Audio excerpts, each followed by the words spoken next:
Ce vendredi 10 février, Pierre Palmade a été victime d'un grave accident de la route impliquant 7 autres personnes, dont 2 auraient immédiatement pris la fuite.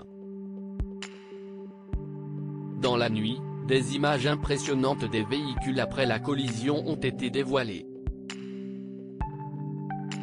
Les Français se sont couchés sur une bien triste nouvelle ce vendredi 10 février.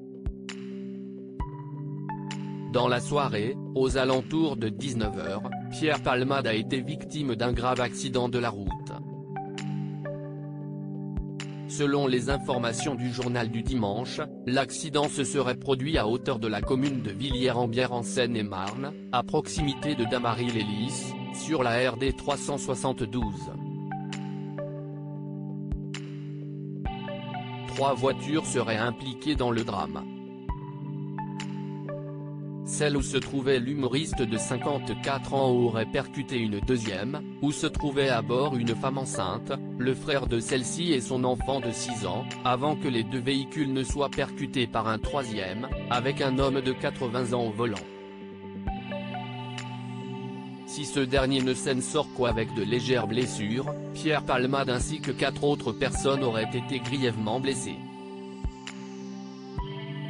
Pour ce qui est du légendaire acolyte de Michel Larocque, dont 2 passagers auraient immédiatement pris la fuite, il serait actuellement entre la vie et la mort.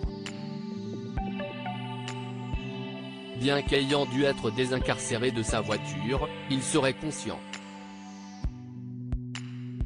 2 voitures ont été complètement détruites selon Le Parisien. Pierre Palmade aurait été transporté vers l'hôpital Bicêtre au Kremlin-Bicêtre, Val-de-Marne.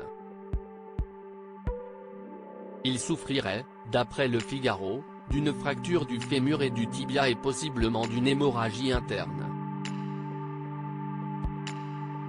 Un bilan qui paraît presque miraculeux à la vue des images des voitures endommagées. Dans la nuit, le journaliste de France 2 Thomas Cuigny a en effet dévoilé des vidéos des dépanneuses dégageant les véhicules de la route, et celles-ci sont terrifiantes. Sur les 3 voitures, 2 sont complètement détruites, principalement au niveau de l'avant. Pour l'heure, l'inquiétude est évidemment vive.